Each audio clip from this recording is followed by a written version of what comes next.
On July 24, 2025, a date etched in history, the world paused to witness a moment of profound significance. St. Peter's Square overflowed, a sea of faces stretching as far as the eye could see. The sheer magnitude of the gathering was a testament to the Pope's global influence. With mourners from around the world representing every corner of the globe, united in their shared grief and respect. They came from different cultures, spoke different languages, but were bound by a common thread, gathered to bid farewell to Pope Leo IV, the great reformer, a figure who had redefined the papacy in their eyes. His legacy was one of change, of progress, and of challenging the status quo. Leo's papacy had shattered centuries-old traditions, dismantling the rigid structures that had long defined the Church. He dared to question, to innovate, and to modernize, opening the Church to new ideas and debates, fostering an environment of open dialogue and critical thinking. He encouraged discussion on topics that were once considered taboo. To many, he was a prophet, a visionary leader who had steered the Church towards a brighter future, who made the Church relevant and accessible, bridging the gap between faith and the modern world. He sought to make the Church a welcoming place for all. To others, he was a source of anxiety, a disruptive force that threatened the very foundations of their beliefs, accused of diluting sacred doctrine, compromising the integrity of the Church's teachings. They feared that his reforms would lead to a loss of tradition. His reforms, bold and far-reaching, engaging secular thought, inviting intellectuals and philosophers to contribute to the Church's discourse, decentralizing authority, empowering local parishes and giving them greater autonomy, and opening the diaconate to women, a move that challenged centuries of patriarchal tradition, sparked both hope and outrage, igniting passionate debates within the Church and beyond. The funeral mass revealed a Church divided, a stark illustration of the deep ideological rifts that had emerged during his papacy. Some cardinals praised Leo's courage, lauding his willingness to challenge the status quo and embrace change, while others sat in grim silence, their faces etched with disapproval and resentment, already plotting a return to tradition, scheming to undo the reforms that Leo had so painstakingly implemented.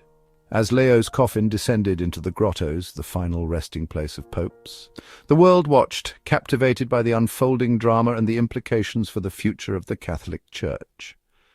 Sensing that his death left a vacuum, a void in leadership that threatened to plunge the Church into uncertainty, and a Church at a crossroads, teetering on the brink of either embracing further change or reverting to its traditional roots.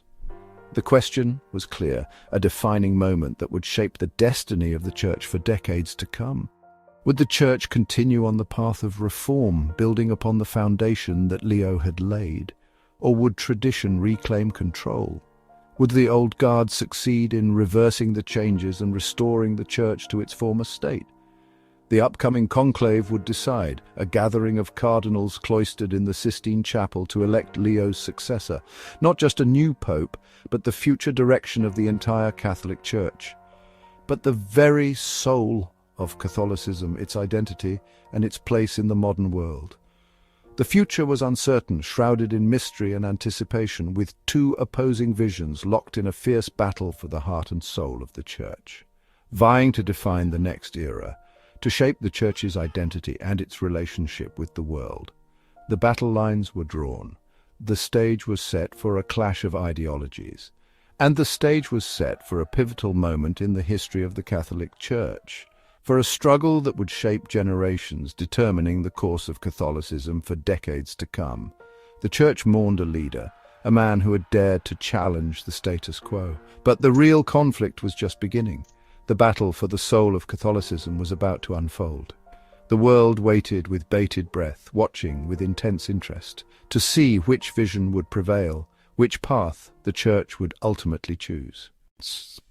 A plume of white smoke billowed into the Roman sky, rising from the chimney of the Sistine Chapel, a signal recognized around the globe. The announcement came sooner than many anticipated, signaling a swift and decisive conclave, a testament to the unity or perhaps the urgency within the College of Cardinals. The faithful gathered in St. Peter's Square, their eyes fixed on the balcony, awaiting the name of their new shepherd. The choice fell upon Cardinal Giovanni Bastione of Milan, a figure known for his staunch traditionalist views, a man deeply rooted in the Church's history and doctrine. He emerged onto the balcony resplendent in the papal white robes, now Pope Pius XIII. His choice of name was no accident, laden with historical significance and symbolic weight. It was a clear nod to popes who, throughout history, had staunchly defended orthodoxy and centralized authority within the Church, a statement of intent echoing through the centuries. In his first address to the world, Pius XIII spoke not of dialogue and compromise, but of obedience to the Church's teachings, tradition as a guiding light, and restoring clarity to a Church he perceived to be in crisis, adrift in a sea of modernity. The era of experimentation and ambiguity, he declared with unwavering conviction, was definitively over. The contrast with Leo XIV, his predecessor, was stark and undeniable. Leo's emphasis on warmth and openness, his embrace of the modern world, was now replaced by austerity, a renewed focus on discipline, and an unshakable resolve to uphold tradition. Traditionalists celebrated this shift, seeing in Pius XIII a savior, a strong hand who would restore order and reaffirm the Church's ancient values. Reformers, on the other hand, felt a chill run down their spines, fearing a return to rigidity and the suppression of progressive ideas. The world watched with bated breath as the Church's direction pivoted dramatically, shifting overnight from a path of engagement to one of retrenchment. The battle lines within the Church were no longer subtle whispers in the corridors of power. They were now unmistakable and sharply defined. Pius XIII had promised restoration, a return to the perceived glory of the past, and both sides, the traditionalists and the reformers, braced themselves for the changes, the conflicts and the challenges that would inevitably come next. The Church's future was now undeniably a contest, a struggle between the forces of restoration and the advocates of reform, each vying for the soul of the Catholic faith. The world waited with anticipation, eager to witness the first concrete moves, the initial policy decisions of the new papacy, knowing that they would set the tone for years to come. Within weeks of his ascension to the papacy, Pope Pius XIII wasted no time in asserting his vision for the Church. He swiftly issued a new papal bull, Custodes Fidei, Guardians of the Faith, a declaration that would reshape the landscape of the Catholic world. This wasn't a minor adjustment, but a sweeping decree, a complete reversal of the reforms initiated by his predecessor, Leo. The document was stark and clear in its pronouncements, leaving no room for misinterpretation. First, it unequivocally forbade the ordination of women. Then it went further, revoking all permissions previously granted for female deacons, effectively dismantling their roles within the Church. Finally, it silenced any further debate on these matters, effectively shutting down dissenting voices. The decree sent shockwaves through dioceses around the world, especially in those regions where women had already been serving as deacons, contributing significantly to their communities. Overnight, their ministries were declared null and void, their contributions erased by the stroke of a pen. Custodes Fidei also served to reassert the Vatican's centralized control over the Church's operations, abruptly ending experiments in synodality, where local churches had been granted greater autonomy in decision-making. The decree also put an end to local adaptation, enforcing a rigid uniformity across all parishes.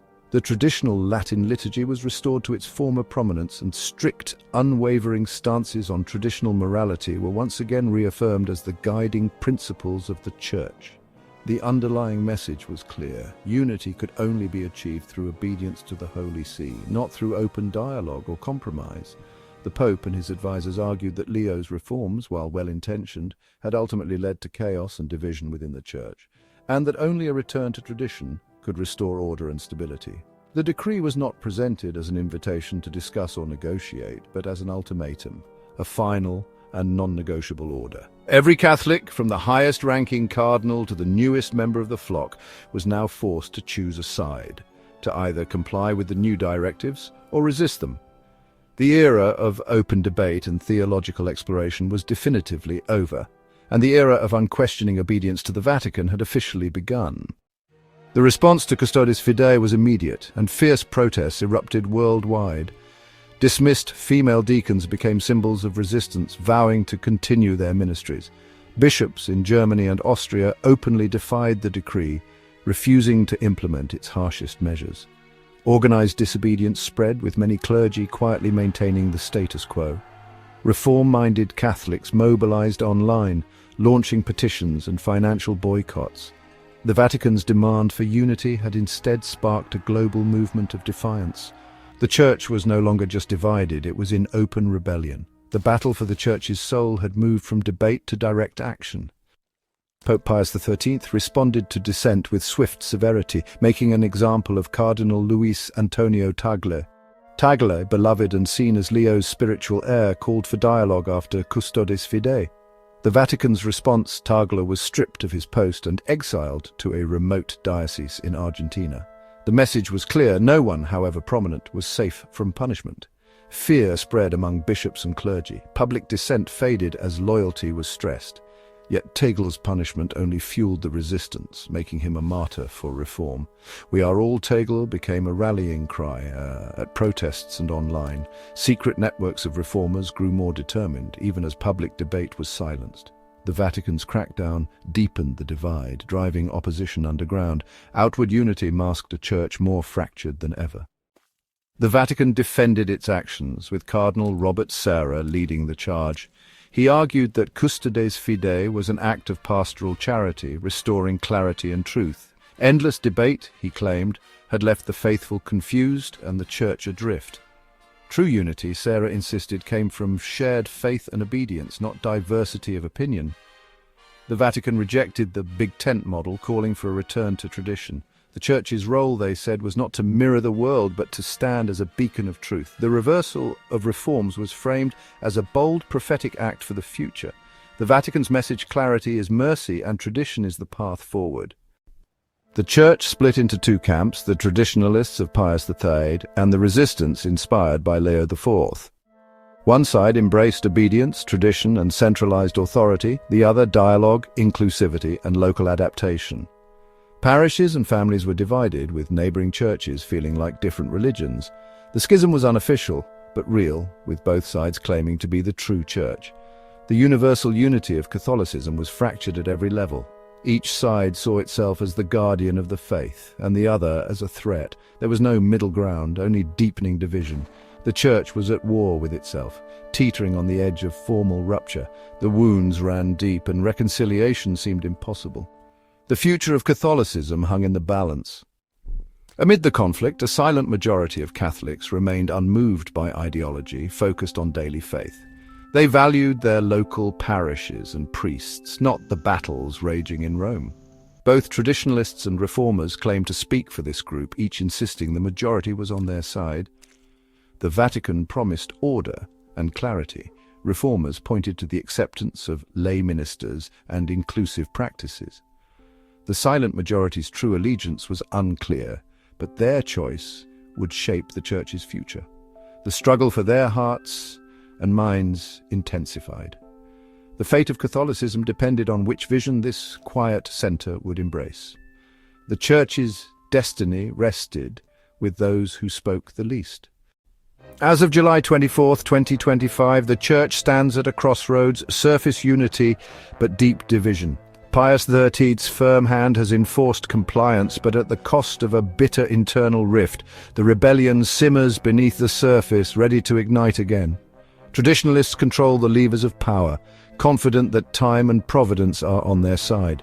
Reformers, though sidelined, draw strength from grassroots support and a vision of mercy and justice. The future is unknown. Restoration, reversal, or even schism all remain possible. The Church is wounded, each side convinced it acts out of love for the other. The battle for the Vatican's soul is far from over. The final chapter is yet to be written. Please subscribe to our channel History Documentary Hub for more insightful videos and intriguing content.